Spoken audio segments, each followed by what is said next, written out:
Seja muito bem-vindo a bordo. A FG Grill é o lugar perfeito para te receber e receber as nossas convidadas, que exalam personalidades, ideias, profissões de forma única. E é justamente isso o que as tornam tão preciosas, porque aqui, no ABC delas, nós prezamos pela liberdade de ser e existir. Antes de apresentar a convidada de hoje, eu devo fazer um alerta. Esse episódio contém assunto sensível, que pode despertar gatilhos. Hoje eu vou falar com a bacharel em Direito. Ela é palestrante, ela é criadora do projeto Não Cale Sua Voz. Vou falar com Ana Nienkotter. Acertei seu nome? Acertou, Patrícia. Sem a pronúncia em alemão, né? Mas acertei. Sim, muito prazer em tê-la prazer, aqui. meu, Foi. todo meu. Eu quero te agradecer o convite para que a gente possa cada vez mais falar com amor e acolhimento sobre esse tema, que é uma realidade do nosso país, que é uma realidade que enfrentamos todos os dias e nós precisamos muito levar a educação e o conhecimento para que a gente possa transformar a nossa sociedade. Precisamos. Ana, vamos começar com dados já sobre números no Brasil de feminicídio o ano passado. A gente ainda está aí no começo do ano de 2024.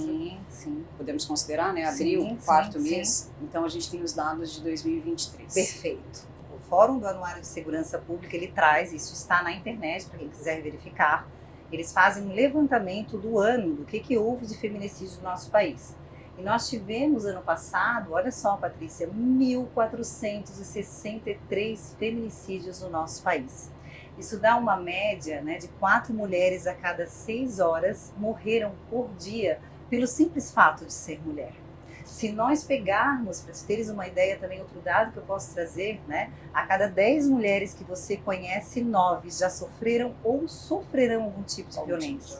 E nós, no ranking de feminicídios, nós somos o 5º que mais mata mulheres no mundo. Eu vi e eu fiquei muito em choque, Sim. porque eu falo assim, o Brasil, um Sim. lugar, né, de clima Sim. tropical, onde as pessoas são Sim. tão felizes, Sim. animadas, libertas, onde as Sim. mulheres têm tanta liberdade, e está em 5º. Na verdade, Patrícia, o que as pessoas têm que compreender é que a gente tem que falar um pouco da história da mulher, né? Nós fomos subjugadas ao longo da história. Se nós formos lá para a Idade Média, né, dos caças-bruxas, vamos trazer um pouquinho lá da Sim. Idade Média, né? O que eram as bruxas? Eram as curandeiras da época, faziam a diferença no seu local, né, onde viviam. E elas começaram a despertar aí, ficaram os homens e a Igreja Católica, principalmente a época da Inquisição, ficaram assustados com essas mulheres, de o que elas estão fazendo, e começaram a dizer que essas mulheres eram maléficas e levaram muitas dessas mulheres às fogueiras. Sim. E não só essas mulheres, mas os filhos dessas mulheres também foram jogados às fogueiras, porque à época se dizia que eles também trariam um mal dentro deles. Sim. Assim como os gatos de estimação também eram todos levados à fogueira. Ao longo da história, nós viemos desconstruindo e tentando conquistar direitos, mas há muitas penas, né? Por isso que a Lei Maria da Penha, dentre outras leis, são de suma importância para que a gente olhe para essas mulheres que foram subjugadas e a gente tenha os mesmos direitos, porque a nossa sociedade é patriarcal. Adquirimos o direito ao voto em 1932. Né? Recente. Exatamente, direito de votar. Até 1962, né, nós dependíamos do marido para trabalhar, ele precisava autorizar. Se você quisesse viajar, o seu esposo deveria dizer, olha, Patrícia pode viajar para Portugal, por exemplo, e voltar dia tal. Nós éramos um pacote de SEDEX, né? Então nós não tínhamos o direito à herança, nós não tínhamos o direito à guarda dos filhos. Então veja, dentre outras leis que vieram surgindo ao longo da história, né? A Lei Maria da Penha, a lei do feminicídio. Então veja quantas coisas a gente ainda tenta levar para a sociedade, que é importante falar da história da mulher para que a gente compreenda e entender essa violência que ainda existe. Porque somos uma sociedade patriarcal. Isso eu estou falando de homens e mulheres. É uma sociedade patriarcal. Não é eles, né? Não é são todos. O que a gente, eu sempre falo, nós mulheres estamos há muitas penas buscando por direitos, conquistando espaço e não queremos ficar contra os homens. Essa não é a verdade. se não é o feminismo que a gente imagina. Nós queremos a igualdade de direitos, a dignidade da pessoa humana que está na nossa Constituição Federal, né? Todos temos direito à saúde, a viver uma vida plena. É incrível quando você fala a palavra feminismo e direitos e feminicídio, etc., como as pessoas se fecham, não querem falar. Não. Eu fui aconselhada a não tocar nesse assunto no podcast por várias pessoas, não pela estrutura, não por quem está nos bastidores do podcast, mas pessoas que, do que você fala? São só, mas você não fala sobre isso. Não, pensa bem, não vai falar. Não, mas isso é chato. Vai ficar esse mimimi? E eu fico só olhando, observando, tipo assim, mas qual o problema que você tem sobre? Não é sobre isso o podcast, é sobre mulheres. Claro. A gente não fala só sobre isso. A gente também fala sobre isso. Mas qual é o teu problema se esse assunto for tocado? Aí a pessoa meio que... não, porque é muito contra os homens, a agressividade. Não. A gente tem que desmistificar isso. Ninguém está querendo falar de violência contra a mulher ou do que estamos tentando, a muitas penas, conquistar, colocando os homens, né, no espaço deles e as mulheres no espaço de poder, que queremos assumir papéis que são deles. Não, julgá-los. Nós queremos e estamos lutando por igualdade e respeito. E isso é que tem que ficar claro. Então, se a gente começa a ter esse olhar, se nós começamos a levar, principalmente dentro das escolas, trabalhar a educação para a cidadania, mostrar as mazelas existentes e o respeito para com o outro, essa sociedade vai evoluindo e vai respeitando cada vez mais. Sim. O que nós não podemos, Patrícia, como sociedade, é querer evoluir e deixar essas verdades para baixo do tapete. Não é uma coisa que você está falando, eu acho. Né? É registrado fora. A subnotificação também existe, né? Você falou dos números que de fato aconteceu. Isso, mas foram a tentativa, quantas que não de fato sofreram, né? Que não morreram, mas sofreram a tentativa, né? Tentado. Então, assim, é um número absurdo. E olha só porque essas, eles foram, né? Chegaram ao objetivo deles, mas quantos outros tentaram e não conseguiram? E as mulheres não denunciam. Para ter uma ideia, o Observatório da Violência contra a Mulher de Santa Catarina, que traz um compilado de informações da Secretaria de Segurança Pública, o Tribunal de Justiça, né, e aí traz os dados também, as pessoas podem entrar lá no site, traz dados interessantes. Para você ter uma ideia, 86% das vítimas em 2023, vítimas de feminicídio, não tinham nenhum registro de boletim de ocorrência. Então, o que a gente percebe? Que essas mulheres ainda estão sofrendo em silêncio e preferem ficar caladas. O meu trabalho, como de tantas redes de apoio que existem, é mostrar para essa mulher que o silêncio não é a melhor opção. Para ela entender o que é a violência, para ela perceber que o relacionamento dela pode levá-la, sim, a um feminicídio. E aí ela despertar. Ana, e quanto ao se calar, eu sei que eu me calei, e eu até hoje tenho muita dificuldade de falar. Eu nunca falei em rede social, as pessoas mais próximas de mim sabem. É difícil. Mas eu nunca falei. As minhas filhas agora, depois de adultas, não foi o pai delas, graças a Deus. Que fique claro, né? Não é o pai das minhas filhas, mas foi um relacionamento após ele. E então eu demorei muito para contar para elas também. Eu esperei muito tempo porque eu tinha muita vergonha, e não só vergonha, era uma... Reviver a dor também. E expô-las, cara, é absurdo, mas enfim. E eu ouço muito o que me machuca por dentro, como elas se calam, como elas não se falam, e cada uma tem inúmeros motivos para tal. A sociedade, mulheres, homens, não fala, nunca reclamou, gosta de apanhar. Mas também, né, tem mulher que escolhe cada um, né? Tava com a roupa tal, mereceu, e né? tipo assim... Frases. Ou, por exemplo, eu vejo muitos falarem do índice de mulheres que dão queixa, né, que entram com a Maria da Penha e depois se arrependem de, olha lá, gosta de apanhar mesmo, dá trabalho para a polícia vai lá, pega, depois quer retirar a queixa. Então, assim, o julgamento não para, né? Não. O julgamento, o apontar de dedo para a mulher não para. Eu não vejo ninguém questionando. Mas também, né, que cara é esse? Por que ele fez? Sim, raramente. Sempre parece que a culpa sempre vai para a mulher. Até mesmo, né? no estupro. Esses tempos eu falei, aquele questionamento que agora as pessoas estão tomando muito mais cuidado em fazê-lo, no sentido assim, mas também estava fazendo uma trilha na praia sozinha? O que ela estava lá fazendo sozinha? Eu falei, a pergunta que você tinha que fazer é o que ele estava lá para violentar uma mulher? e não o que ela estava fazendo lá. Perfeito. Aí a pessoa, né, deu aquela Tem, bloqueada. aí ela tem aquela ciência de realmente, opa, é verdade. Né? Você não tem que... Tipo assim, uma mulher acordou e foi fazer um passeio, foi fazer qualquer coisa e passou por uma situação dessa, ela tem inúmeras demandas para que fazia Sim. com que ela estivesse sozinha Sim, em qualquer sim, lugar sim. que fosse. Sim. Mas o que você tem que perguntar é o que aconteceu para esse desgraçado acordar e pensar, olha, Exatamente. que interessante, vou estuprar alguém hoje. É isso que a gente tem que pensar, e Pat- não na mulher. E, Patrícia, é muito interessante isso, porque a gente acaba trazendo, né, isso é uma verdade que tu estás relatando aqui, né? Muitas mulheres que às vezes vão em delegacia, e isso já diminuiu bastante, mas há anos atrás, uma mulher ia à delegacia dar uma queixa, por exemplo, e dizia, não, vocês vão voltar, imagina. Né? Hoje se tem um trabalho de capacitação, onde esse acolhimento, né, e posso falar também aqui de Balneário Camboriú com a delegada Ruth Reim, o psicólogo Ítalo, que faz um trabalho incrível, dentre outras delegacias, é claro, mas já se tem esse acolhimento, esse olhar, a importância dessa mulher não se calar. E se ela quiser voltar para esse autor de violência, não tem nada do que a polícia possa fazer. Isso é uma decisão dela. E muitas vezes elas realmente passam por vários boletins de ocorrência até se livrar desse homem. Ou muitas vezes não conseguem porque não podemos julgar. É muito difícil, Patrícia. É um emaranhado. Existe a questão dos filhos, a dependência psicológica, a dependência financeira, e quando ela independência chega classe a social. ser agredida, quando chega nesse momento, eu sei bem, ela já está doente. Sim. Ela já está totalmente fragilizada emocionalmente, ela já está totalmente destruída emocionalmente, Perfeito, psicologicamente, perfeito. às vezes profissionalmente.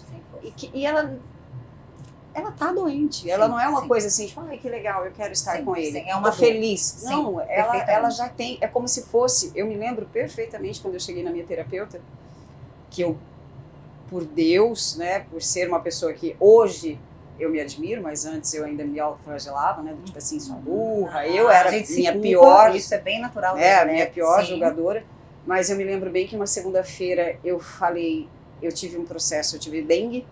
E eu fiquei em casa 7 dias, assim, e acabando Netflix e TV, e muito jornal, e aqueles jornais mais marrons, né? Mulheres morrendo toda hora. Aquela semana foi assim, parece que todas via sempre, me mostrou. Sim. Eu falei, eu vou virar um número, eu vou virar isso. E aí, numa situação que aconteceu, eu liguei desesperada para uma amiga e pedi para uma indicação e sentei no meio-fio, não trabalhei. E a primeira que me atendeu, eu lembro que eu cheguei e falei, eu não tinha naquela época essa cultura, essa noção de um relacionamento abusivo. Eu nem nunca tinha escutado falar em relacionamento abusivo. Porque entendeu? Não se falava, eu não tinha noção em tipo disso. de violência. Não. E eu só sei que eu lembro que eu cheguei para ela e falei, eu estou como um dependente químico. E eu estou com uma droga que eu sei que essa droga vai me matar, mas eu não consigo sair dela sozinha. Isso é a dependência emocional. Eu me lembro que eu descrevi desta forma e até depois, no tempo, ela até enalteceu isso. Ela falou que eu tinha, apesar de tudo, um discernimento de perceber e eu pedi ajuda. E foram 8 meses de terapia. Sexta-feira, toda sexta-feira, eu saía de lá determinada. Eu vou pra te fortalecer. Terminar. Agora, esse final de semana eu consigo. Sim. Mas era tão desgastante, que eu fracassava na tentativa. Foram 8 meses. E aí ela falava, calma, vamos se fortalecer, você vai ter esses argumentos. Ela foi maravilhosa, Fátima. E foram 8 meses até quando eu consegui. E ele me falava, você tem que fazer terapia, você é louca. Sim. Aí quando ele me via me fortalecendo, você tem que parar com a terapia. Sim. Eu falava, não. Aí eu entrava na pira, né? Não, eu me sinto muito frágil, eu ainda me sinto louca, eu sou louca, eu preciso continuar. Porque daí eu comecei a manipular a loucura dele, né? E aí quando eu consegui finalmente fugir, sair de Maringá, tive um período que eu fiquei fora, sem avisar, enfim, terminei tentando mantê-lo calmo. Foram mais 40 dias de assédio. Aí eu pedi ajuda para amigos, que foram pessoas maravilhosas, amigos dele, a conselha dela também, ela falou, você tem que ter uma rede de apoio, não das suas mulheres, dos homens. Perfeito. Ela usou um termo ainda que eu nunca me esqueço, que ela falou, macho só respeita outro macho. Esse tipo de macho só respeita. E falar o que está acontecendo contigo para outras pessoas. Então, ele vai respeitar os homens do círculo dele. Sim. Pedi para uma pessoa muito próxima, me deu as costas, mas 2 grandes amigos dele foram maravilhosos, tenho extrema gratidão por eles, e um deles falou, ele passou no teu portão, você me liga. E eu fazia isso, não importava o horário. E ele, né? Isso foi segurando até o dia que eu resolvi sair novamente. Depois de 40 dias, falei, por que não, né? Tô solteira, vou dar um rolezinho. E saí, fiquei com outra pessoa, automaticamente ele soube, passou a noite no portão da minha casa, me esperando. Pra tu ver a questão da posse, né? Tu entende? E naquele dia aí ele não podia me agredir ali, porque eu estava acompanhada com uma pessoa, né, fisicamente mais forte. Tinha os pedreiros ali da obra na frente da minha casa, um vizinho, então ali eu até desci do carro, até o menino falou, você quer que eu te apoie? Eu falei, não, ele não vai fazer isso, covarde. E ele falou com um sorriso bem nos lábios, com palavras muito baixas, que eu não vou repetir aqui. Ele falou, e você vai, a partir de agora, perder o sono. Mas não é perder o sono, falou palavras baixas, como você passou essa noite, vai ser perder o sono, com tudo que eu vou fazer com você, com o sorriso aqui. Sim. E foram dias cruéis. Sim, cruéis, eu acredito, cruéis, sinto muito pelo que tu passou, tortura emocional, de tortura psicológica, foram dias cruéis. E aí eu fui com a advogada para entrar com a Maria da Penha, uma grande amiga também, Cassiane, a gente procurou esses dois amigos dele. Não entrei, não foi por pena dele ou por arrependimento, não, porque eu fiquei com a moeda de troca, entendeu? Porque eu falei, ele estava num processo de concursos, enfim, então se eu entrasse com a Maria da Penha, eu prejudicaria ele, entende? E eu prejudicando ele, sabendo quem ele era, ele não teria nada a perder, ia sobrar para mim pior. Haveria grande então eu fiquei com aquela moeda de troca, tipo assim, se você vem eu vou, se você vem eu vou, até fui muito bem assistida, inclusive por policiais civis, que um grande amigo também da Polícia Civil, ele falou, Patrícia, é estatístico, são de 6 a 8 meses após o término do relacionamento que essa violência ocorre. Ou não é justo, mas eu falo isso para pessoas que eu sei que estão passando por um relacionamento abusivo, que estão saindo. Nesse momento você se anula. Você não fica com ninguém, você não aparece na frente dele, você some. Com medo, você recua, você some. Entendeu? E aí eu tive essa rede de apoio em Maringá, se ele estivesse em algum lugar, as pessoas me avisavam, eu não ia. Se eu estivesse em algum lugar, as pessoas davam um jeito de não deixar ele entrar, porque eu sou muito conhecida, enfim. Para não confrontar, porque daí nesses 6 meses, 8 meses, ele vai arrumar outra vítima, infelizmente, e ele esquece. Geralmente é assim. Né? E aí quando eles me falaram que era estatístico, então assim, o que acontece? As mulheres acabam, porque elas confrontam, e elas não estão erradas, elas têm a vida dela, a vida dela está acontecendo. Eu é que me calei e falei, não vou confrontar, porque eu tenho 2 filhas, era só eu e minhas filhas. E, enfim, e foi assim que eu me livrei. Mas para te ver, né, hoje tu consegues falar disso, porque por muito tempo eu acredito que isso te causava dor também, eu nunca né? É a primeira vez. Mas o falar e se conectar com pessoas ou que trabalham com isso, que acolhem, ou que já passaram, eu também já passei por uma situação de violência, a gente parece que dá uma... Ai, eu posso me sentir acolhida e isso ficou para trás. Porque o mais importante, a Patrícia compreendeu, foi de procurar ajuda, mesmo que seja no teu seio familiar ou dos amigos, mas tu não ficou calada. Porque muitas se fecham, inclusive, para os amigos. Entende? E aí entram nessa estatística que eu acabei de falar, dos 86% de mulheres que não fizeram absolutamente nada. Foram 6 anos. Então pensa. De relacionamento, até eu conseguir enxergar, porque no começo é o que eu sempre falo, gente, eles não chegam com uma plaquinha, olha, daqui tanto tempo eu vou te xingar. Mas dão sinais, depois a gente vai eles dão sinais que a gente não enxerga. E eu naquela época não enxergava. Hoje eu enxergo de longe. Às vezes enxerga até demais, que às vezes pode até ser que não seja, mas eu já estou enxergando e já não quero, entendeu? Mas naquela época eu não realmente, hoje olhando para trás, eu falei, cara, isso já era um sinal. Claro. Mas eu não vi. Eu passei pano. E é interessante que cada vez mais que tu começa a compreender o que é a violência em si, né? O que é a violência moral, o que é a violência física, o que é a violência psicológica, o que é a violência sexual, o que é a violência patrimonial, dentre outras violências, ou sinais que eles vão apresentando, né? Cerceando o direito de ver os teus amigos, estar te vigiando direto nas redes sociais, né? Aí você se vê sozinha, tolhendo o direito de ir e vir, eu digo, né? Da sua liberdade como mulher. Isso já são sinais relevantes e que nós não podemos esconder. Então, se há algo no seu relacionamento relacionado, né? Que você perceba que não está bem, ou xingamento, ou a questão dessa violência moral, ou ele te cerceando, daqui a pouco te ver sozinho, fique calado. O próprio zombar, né? Eu falo assim, o zombar, o brincar com uma característica do teu corpo, brincar com uma característica do teu comportamento, isso era muito comum no começo, entendeu? Eu estou só brincando. Não. Tem homens não é que brincadeira. falam, é interessante tocar nesse assunto, porque uma vítima de violência que veio para o projeto, ela dizia... que ele dizia a ela, né? Mas você, assim, gorda, imagina, quem vai te querer? Ninguém vai te querer. Você é feia, você é gorda, você é medonha, você não me dá prazer. Então, o que ele faz? Ele coloca essa vítima a acreditar que aquilo que ele está dizendo é verdade, para que ele seja a única pessoa a dar esse amor, né? Que isso não é amor, mas para ela acreditar que só ele é capaz de estar com ela na vida, né? Então, a dependência emocional é causada por tudo isso. Então, como a gente tem que trabalhar mesmo, principalmente, Patrícia, eu acredito que a transformação da sociedade também começa dentro de casa. Você criar os seus filhos para a igualdade de gênero, para o respeito à mulher, da forma que você cria os seus filhos, por exemplo, filho homem, né?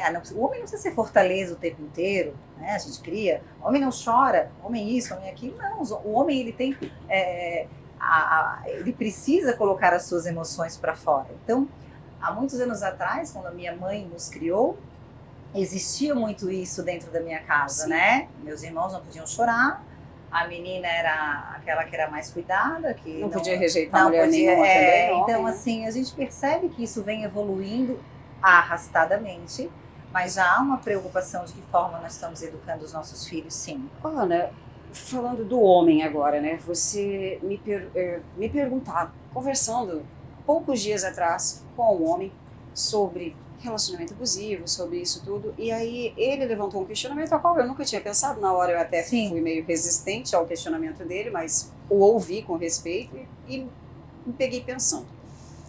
No processo de agressão, não estou falando de um feminicídio ou de um psicopata. Sim, de uma agressão moral.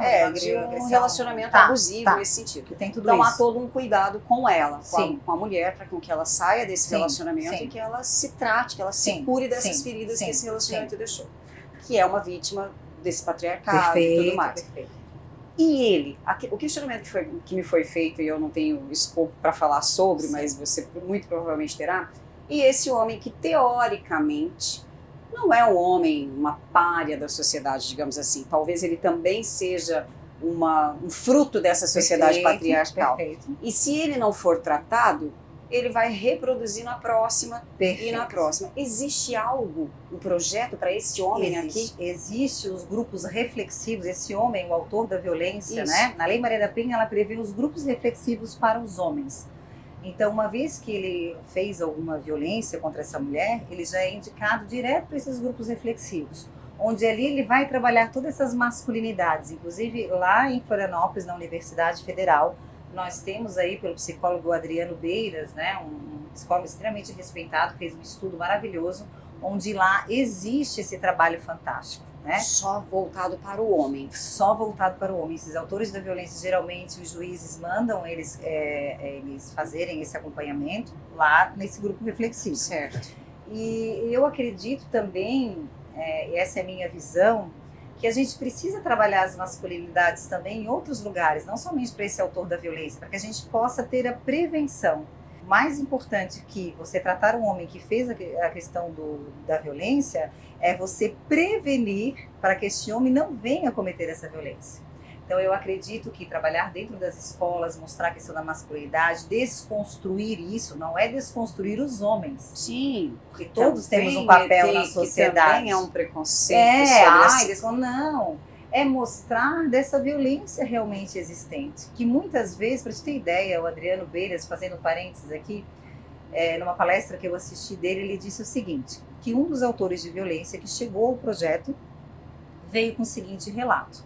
Eu estava dentro da minha casa, nós discutimos, ele e a esposa, e ele acabou falando palavras para ela extremamente pejorativas e desceu para pegar o carro na garagem para sair. Quando ele chegou à garagem, ele tinha esquecido a chave do carro. Então ele subiu novamente e ela se trancou com medo dentro do quarto, trancou a porta. O que esse homem fez? Arrombou. Ele literalmente, mas quebrou a porta, assim, destruiu a porta, que arrancou até um pedaço da parede, e avançou nela, falou palavras e palavras, né, enfim, extremamente pejorativas, e pegou a chave do carro. E questionado, ele disse o seguinte, eu não fiz nada de errado, eu apenas queria pegar a chave. Né? Então, para esse homem que praticou esse ato, ele não via aquilo como uma violência, entende? Sim. É difícil a gente entender, mas é preciso ver o que está por trás dessa violência. E a psicologia, ela consegue trabalhar, sim, tudo isso para que esse homem realmente reflita. Assim como a psicologia, ela faz diferença, no teu caso fez. Há uma reabilitação desse Claro, ser humano. porque então, eu acredito. vocês têm alguns números que mostram ou ainda não. Porque assim, a mulher ela se reconstrói, ela carrega marcas e ela se trava em outros relacionamentos. É difícil até ela entrar em outro relacionamento. Conheço Sim. várias que têm essa dificuldade de entrar em outro relacionamento, mas se reabilita, conseguem, superam, com muita terapia.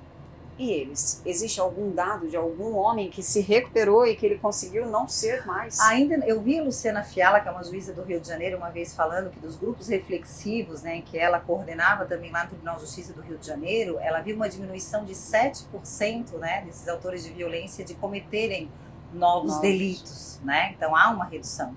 Aí é como eu te falo, eu acredito também na prevenção, que nós precisamos trabalhar isso para que não chegue a ter o ato. Sim. Né? Então, é sempre a prevenção, o conhecimento. Muitas pessoas que te disseram, Patrícia, que é um tema polêmico, é porque desconhecem sobre o tema. Porque nós podemos falar de qualquer tema com respeito, com acolhimento, com respeito à tua opinião contrária, né? Mas de forma muito amorosa, porque realmente é um tema muito delicado. Assim como nós podemos falar das mulheres trans também que sofrem violência, que são pautadas na Lei Maria da Penha, né? Por 14 anos consecutivos, o nosso país é o que mais mata pessoas trans, né? E travestis no mundo. Então, nós não podemos esconder para isso. Não pode colocar embaixo do tapete. Nós temos situações de assédio sexual existindo em órgãos públicos, né? Em privados, e que às vezes as pessoas não querem falar.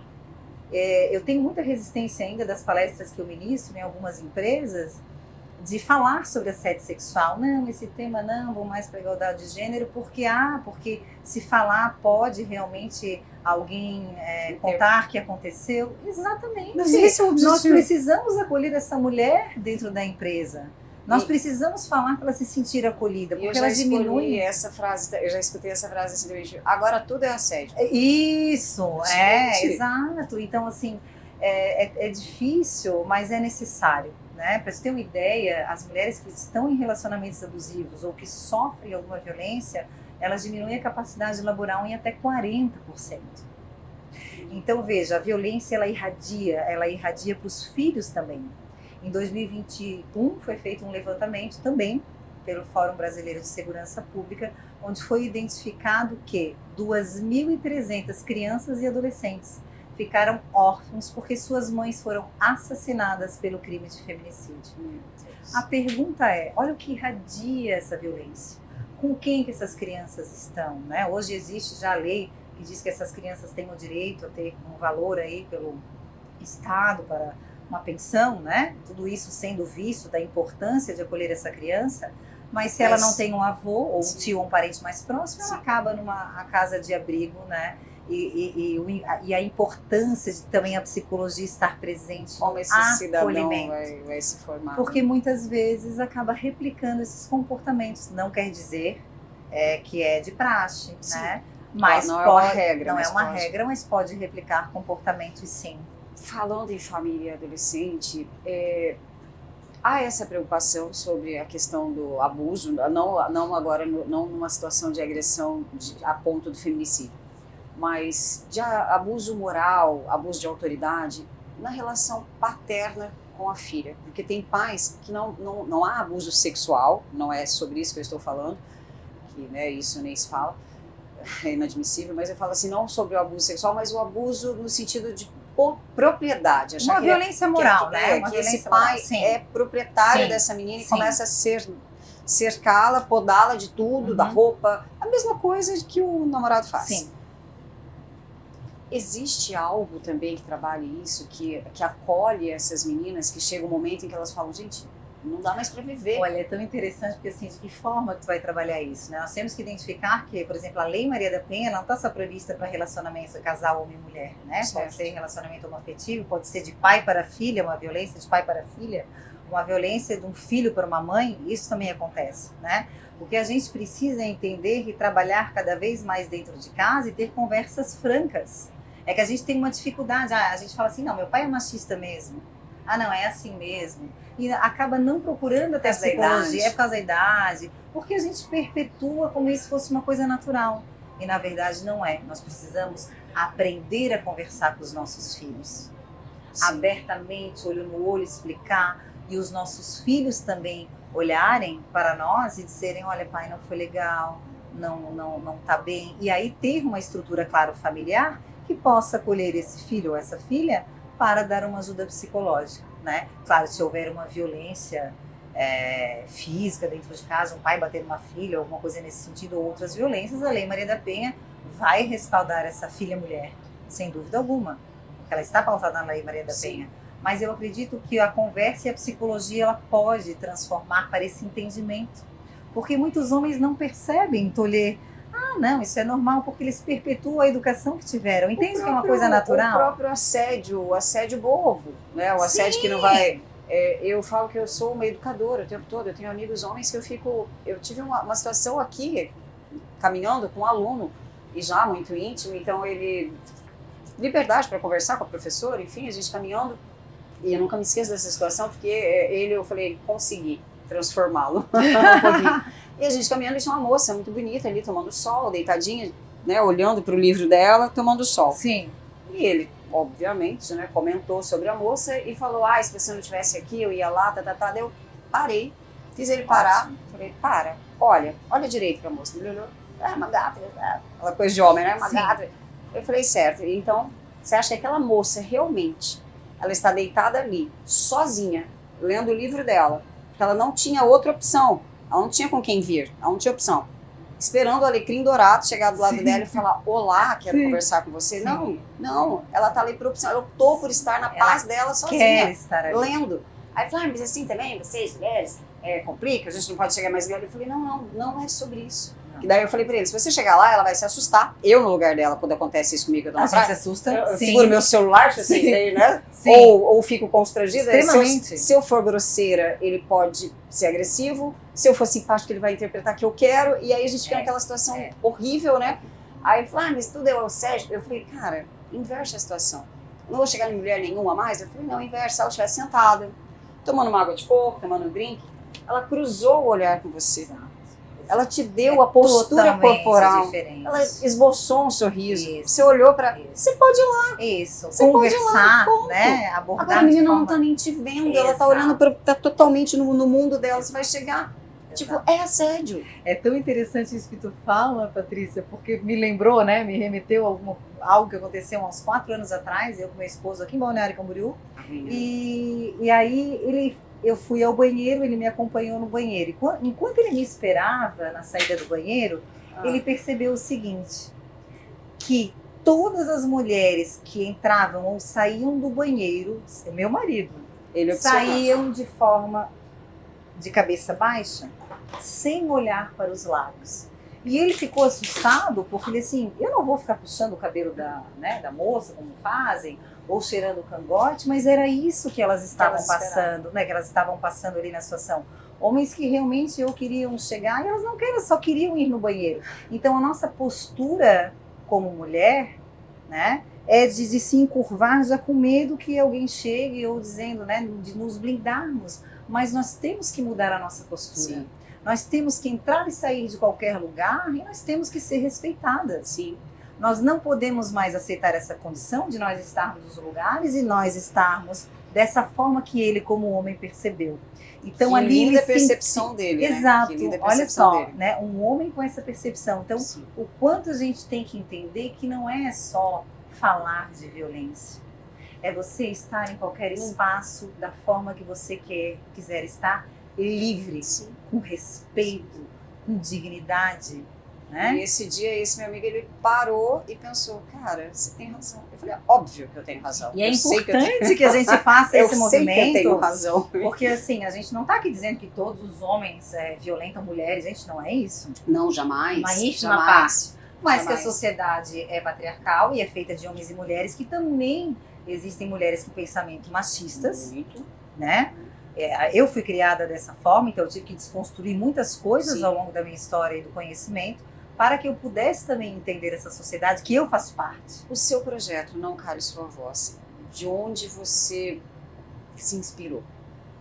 Então, às vezes as dores nos inspiram, Patrícia, Sim. né? Elas nos ressignificam também.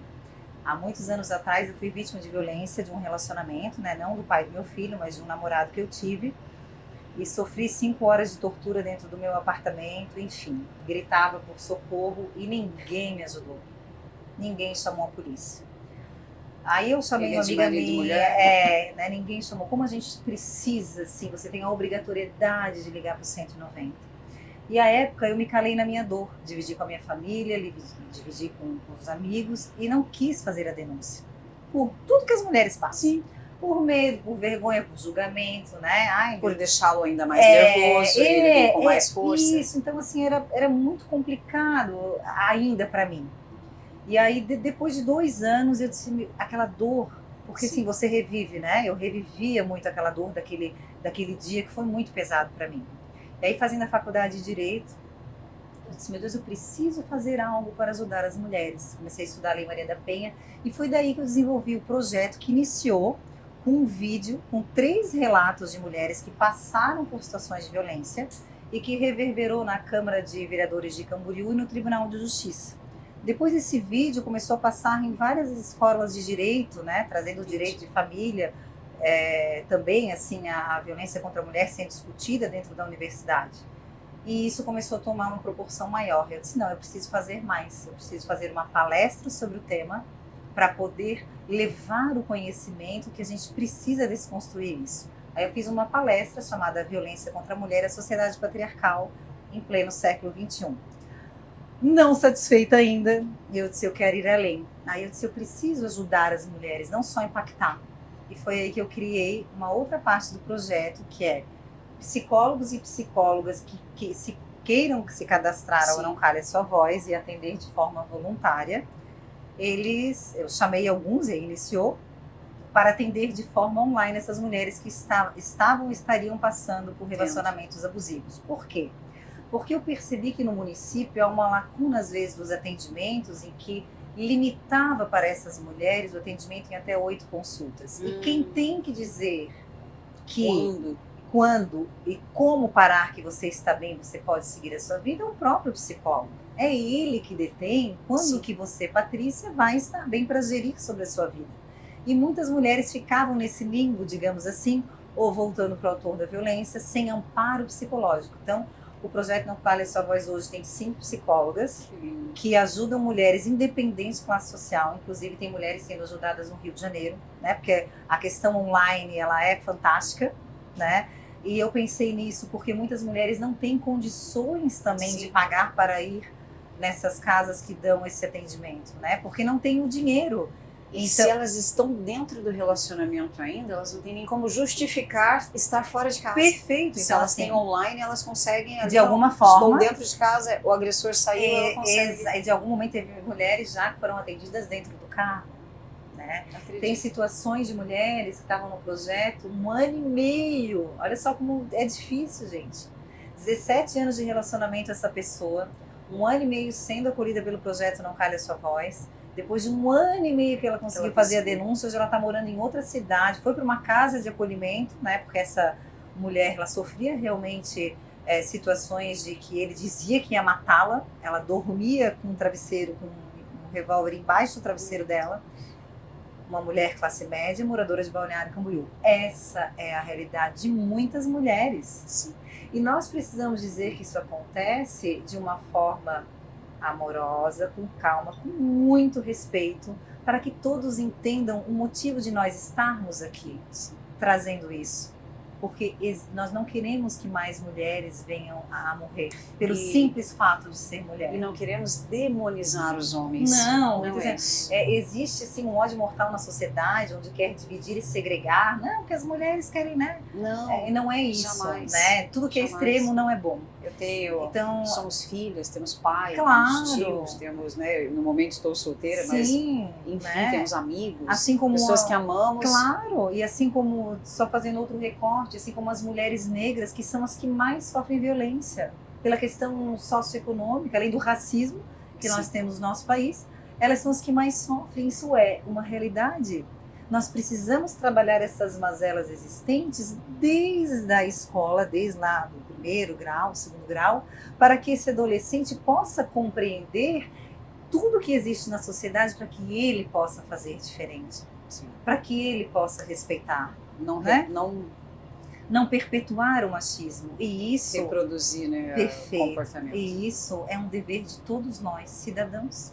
E do pequeno, né? Eu falo, eu não me canso. Tem uma amiga que ela fala, Patrícia, que paciência. Eu falo, não é, porque não é só sobre as mulheres, é sobre eles também. A gente, né, é uma sociedade onde as pessoas se relacionam.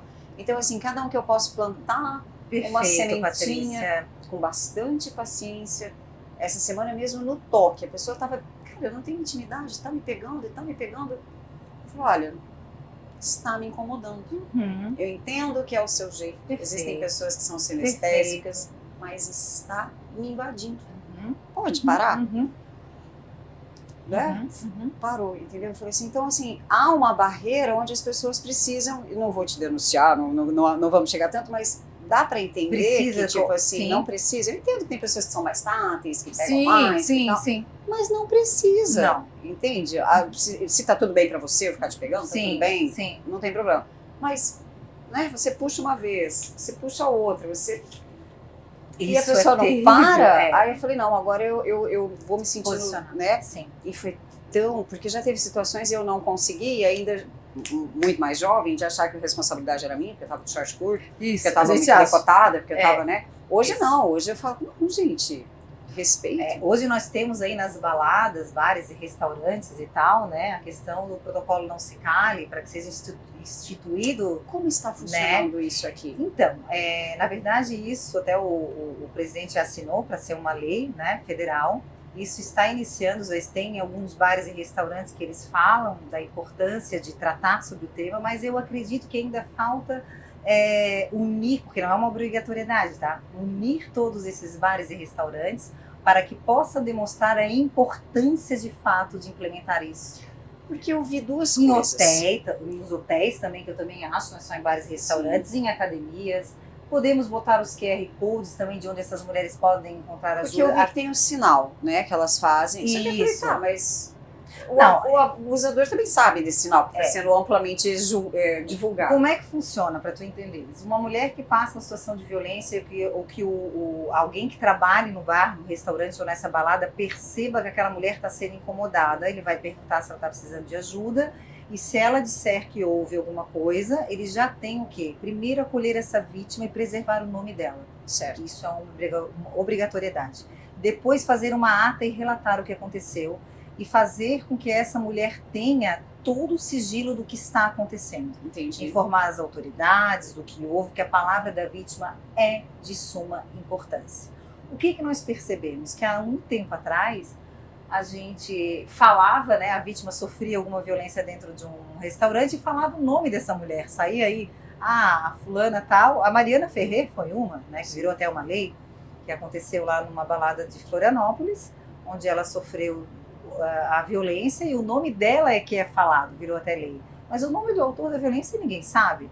Então, o quanto a gente precisa, lá na Espanha ninguém sabe a questão do Daniel Alves, quem foi a moça com que ele estuprou. Por quê? Porque existe lá dentro uma preocupação extrema de todos os funcionários de preservar muito essa mulher. Eu não sofri violência sexual, mas eu, além de tudo, ainda fui premiada em levar 3 facadas no portão da minha casa. Não era relacionamento, não tinha nada com ele, absolutamente nada. E nem amizade. Era um vizinho mesmo, uma situação bizarra que vai um podcast inteiro para eu contar esse fato. E tentativa de feminicídio, querendo ou não. Mas o que acontece? O meu nome, minha profissão, minha idade, meu endereço, porque a foto da minha casa, porque foi na frente da minha casa, vídeo da minha casa, foi amplamente divulgado. Virou meio que ponto turístico, entendeu? Sim. E ele... Ninguém, apesar de ser filho de juiz desembargador na cidade, ninguém sabe. Até hoje tem muita gente que fala, mas não é o nome dele mesmo, entendeu? Porque, e não foi que a família abafou, foi que não dava notícia. Não dava notícia. O que dava notícia era falar de mim, da pessoa, da mulher. Mas por quê? Mas que motivo que ela deu? É, Mas o que ela fez? o julgamento. Mas tinha um relacionamento, né? Seduziu ele. Perfeito. E até porque eu era mais velha, um tanto quanto mais velha, eu tinha 42, ele 23 na época, então seduziu o rapaz. Gente, sabe? Então assim, ali foi uma fase da minha vida onde eu passei por isso. Muitas pessoas até hoje acreditam que era fruto de um relacionamento, que não é. Sim. Me incomodava muito isso. No entanto, uma ONG de mulheres me procuraram lá em Maringá para fazer um curso de defesa pessoal feminina feminista. E elas tinham assim, tipo um clã mesmo assim, que elas não podiam nem o local onde elas escolhiam para dar o curso não podia ter segurança, homem porteiro, homem, não podia ter homem num raio de tantos metros, era muito rígido. E eu fiquei muito envolvida com elas, eu fiz essa imersão. E ali foi muito terrível para mim, por quê? Eu entendi porque as pessoas perguntavam sobre relacionamento, porque eu era uma exceção. Eu era a única que estava ali, tinha sofrido uma agressão e não era de um namorado, parceiro. Eu era a única. As outras todas que tinham sofrido agressão eram de seus parceiros ou ex-parceiros. Outro dado que me chocou, daquelas várias mulheres que eu tive contato nesses treinamentos, eu diria que um percentual bem alto eram lésbicas. E essas lésbicas, praticamente todas não tinham sofrido agressão, era estupro, por serem lésbicas. Entendeu? Olha só que interessante. Por serem lésbicas. Tipo assim, você é lésbica? Porque não foi bem comida, né? Então vou te estuprar, você vai gostar. Sim. Né? Tem uma violência extrema, pois é. E aí cada uma contava um depoimento delas, e o meu depoimento foi se tornando ameno perto do que elas passavam, né? E um dia eu falei isso para um homem, eu falei assim, para mim foi pouco perto do que, né, uma violência sexual. Aí ele até me julgou, falou, imagina, o cara tentou contra a tua vida, você vai falar que é menos que uma violência sexual? Eu falei, sabe por que é menos? Ele parou e falou, por quê? Em que momento da vida alguém vai pegar uma faca e vai insinuar, brincar que vai me esfaquear? Ninguém vai fazer isso. Eu não vou ter esse gatilho. Eu tenho gatilhos até hoje de estar no lugar escuro, de sentir a presença de alguém atrás de mim, se eu sinto que alguém está andando. Então eu tenho esses gatilhos. Agora, um estupro, sexo é vida, sexo é amor, sexo é troca. Ela vai ter esse gatilho sempre.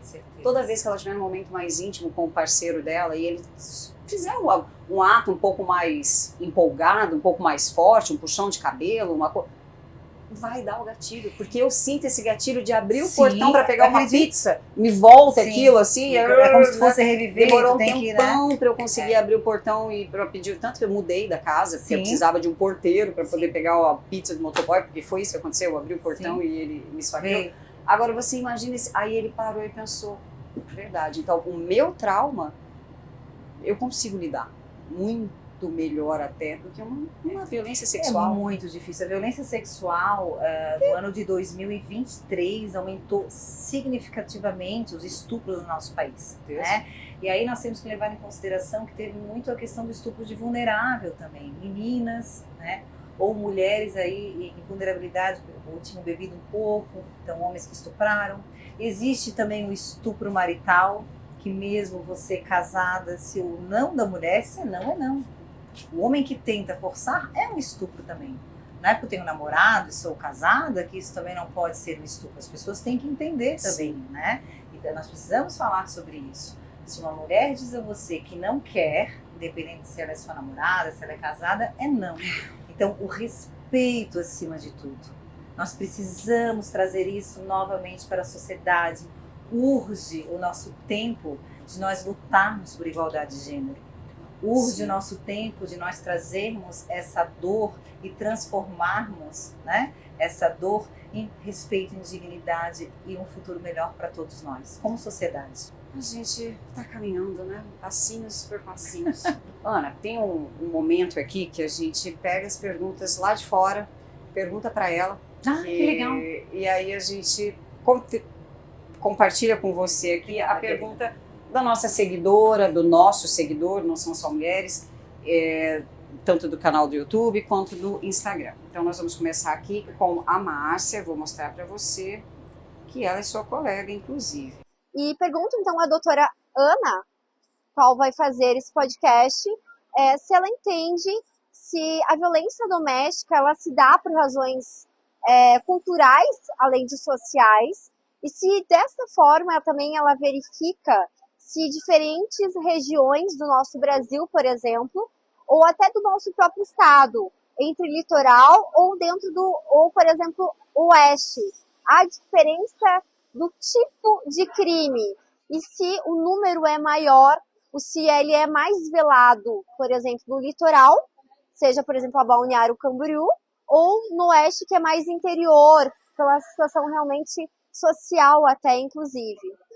Essa pergunta se a questão é cultural, a questão da violência, com certeza a gente traz o machismo enraizado. É uma sociedade patriarcal que faz esse homem também ser violento nas suas atitudes. Em relação ao local do nosso estado que existe mais violência, o oeste está em primeiro lugar, né? Aí pela questão também cultural, mas lá é onde nós encontramos mais violência. Não que nos outros lugares não exista, Entendi. mas lá no ano passado foi onde foi identificado mais. É claro que existe aí uma mudança a cada ano e provavelmente até o final do ano nós vamos ter noção de como será. Esperamos que não tenha mais feminicídios, mas aí a gente poderá identificar qual local do nosso estado teve mais feminicídios. Nós temos aí, ano passado, no nosso estado inteiro, 56 feminicídios, e de janeiro a fevereiro nós estamos em 9 feminicídios. Isso está no Observatório da Violência contra a Mulher, todos os dados, se as pessoas quiserem tirar dúvidas, fazem um trabalho fantástico. Ana, o que você considera mais difícil para sair de um relacionamento abusivo? O mais difícil para sair de um relacionamento abusivo para mim é a dependência emocional dessa mulher com esse homem. Sim. Porque estudos revelam que a mulher demora até 7 anos para sair desse relacionamento ou não.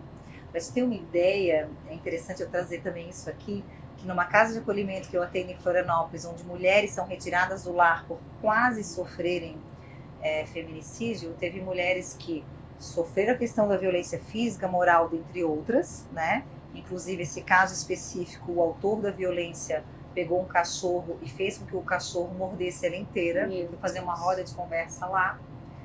E ela dizia para mim, chorando, toda machucada, Ana, mas eu amo esse homem. O que se percebe? Uma dependência emocional extrema, porque ela contou para mim que ela não tinha pai, não tinha mãe, não tinha irmão. A única pessoa que ela via existente no mundo, mesmo que fosse com tudo isso, era aquele homem. E ela voltou para esse autor da violência. Então, mesmo com todo o trabalho da polícia, com todo o trabalho das redes de apoio, de acolhimento, não tem o que fazer quando essa vítima quer voltar. E eles sabem, né? Eu falo que é como se fosse um parasita, né? Então, e o não julgamento de todos nós, a gente tem que trabalhar isso também. Ah, mas isso não, isso a gente tem que trabalhar, o não julgamento. Não julgamento. O não julgamento. Fazer a nossa parte, mas saber que tem algumas mulheres que vai ser muito difícil sair desse ciclo, por mais redes de apoio que tenha ao lado dela. Mas que ficar em silêncio jamais será a melhor opção. Não. Bom, agora a gente vai aqui pro frescobol, que eu faço umas perguntinhas mais leves, mais rápidas. Vamos. E você me responde rapidinho. Tá. Qual é o seu lugar preferido aqui em BC? Eu acho que caminhar pela orla, né, a vista que a gente tem aqui também dessa Barra Norte, da Roda, aqui, essa vista linda. E gosto muito da Interpraias, aquelas praias ali, aquela visão que a paz está com a gente, né? Bom, eu sou catarina, né, fervorosa, amo o meu estado. Não tem como não amar. Não tem como não amar, né? Quem vem aqui se apaixona e quer ficar. O que você mais gosta daqui, da cidade, de BC, do povo? Você falou o seu lugar. Além da mobilidade, né? Eu sou manezinha da ilha, Florianópolis é encantadora também, né? Tem as suas belezas, mas quando eu vim morar aqui, eu fiquei encantada com a mobilidade, né? Da questão de uma cidade plana, de fácil acesso. Sim. Percebo que os idosos podem caminhar, né, tranquilamente, pela questão da cidade ser plana. Então é o que eu gosto muito de Balneário, a mobilidade. O que você mais gosta em você?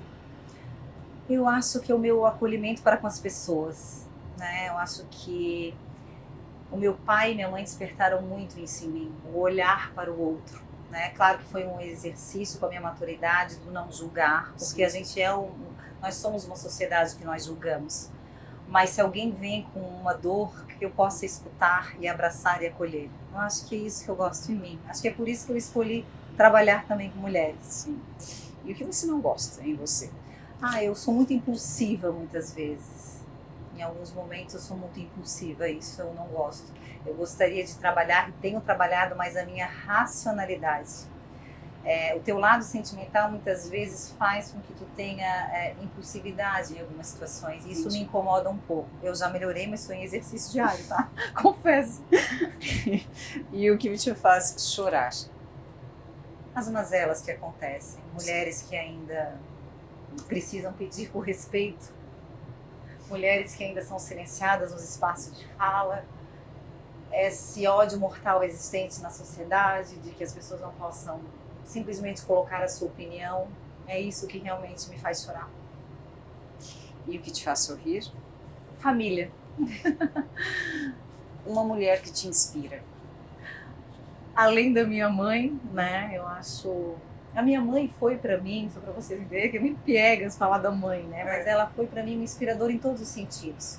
Ela era professora, então, além de me incentivar a ler, a escrever, ela foi para mim uma grande amiga em momentos difíceis da minha vida, extremamente difíceis, onde eu fui mãe com 16 anos, então ela me deu uma força tão grande para que eu pudesse me tornar essa mulher que hoje eu sou.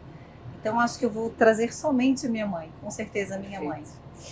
Para aquela menina que está arrumando as malas, lá no oeste de Santa Catarina, para vir para Balneário Camboriú, o que você daria de conselho para ela não deixar de trazer na mala?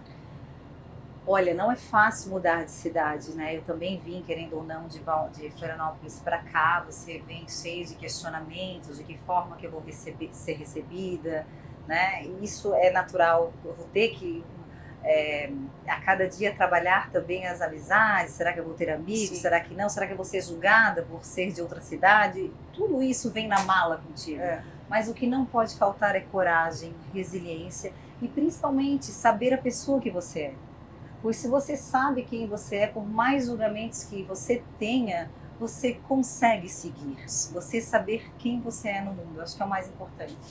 E para se aproximar de você, se aproximar de Ana, que essa pessoa não pode deixar de ser verdadeira. Verdadeira, que ela possa trazer também essa generosidade, essa empatia, os abraços apertados. Eu gosto disso, de coração que se conecta com o coração quando se abraça. É isso que eu gosto. Perfeito. Defina BC em uma palavra. Alegria. Defina você em uma palavra. A Ana, persistência. Persistência. A gente esqueceu de falar do livro, né? Eu disse, mas agora eu tô aqui. Agora e a gente faz, agora a gente faz um vídeo extra. Faz aí, Brunetes. Vamos parar de gravar, pode adorei making off. Então, queres perguntar do livro, daí eu faço? A gente faz assim. Eu quero. Eu quero o meu presente, né, que você trouxe para mim. A gente falou tanto e não conseguimos. Então, esse livro aqui, Vozes das Mulheres Catarinenses, Narrativas de Histórias Reais, ele foi feito, Patrícia, pela bancada feminina da Assembleia Legislativa, trazendo várias mulheres com histórias reais. Eu fiquei muito feliz de ser convidada para participar dessa obra, né, que traz realmente experiências de mulheres incríveis de Santa Catarina e que traz a verdade aqui. Então eu fiz parte desse projeto, eu quis trazer com carinho para que tu leia essas histórias incríveis das mulheres incríveis que existem no nosso estado. Claro, aqui foi uma ínfima representação, né, de que até vai ter a segunda edição. Esse livro aqui agora, ele está de forma online lá na bancada feminina. Se você acessar pela Assembleia Legislativa, colocar a bancada feminina do estado de Santa Catarina, lá consegue fazer o download. Eles fizeram só algumas poucas tiragens para aquelas que escreveram, Então eu quis... Que privilégio. Prazer, nossa, querida. Me senti assim, honrada. Tá? Obrigada. Porque como tu lida com mulheres, aí tem grandes mulheres e vai ser muito importante. Ana, muito obrigada. Obrigada, querida. Vinda. Você vai repetir, você vai voltar aqui mais vezes. Eu acho que a gente tem mais para conversar. Eu acho que é um projeto muito lindo e muito importante. Que eu, como você pode ter percebido, ainda tenho muitas dificuldades para falar sobre minha situação. Expor, né? Não falar. Sim. Falar com as pessoas próximas, tá tudo resolvido. Sim. Mas nem sei se devo, às vezes tem aqueles questionamentos, mas eu falo disso por quê? Vai ajudar quem?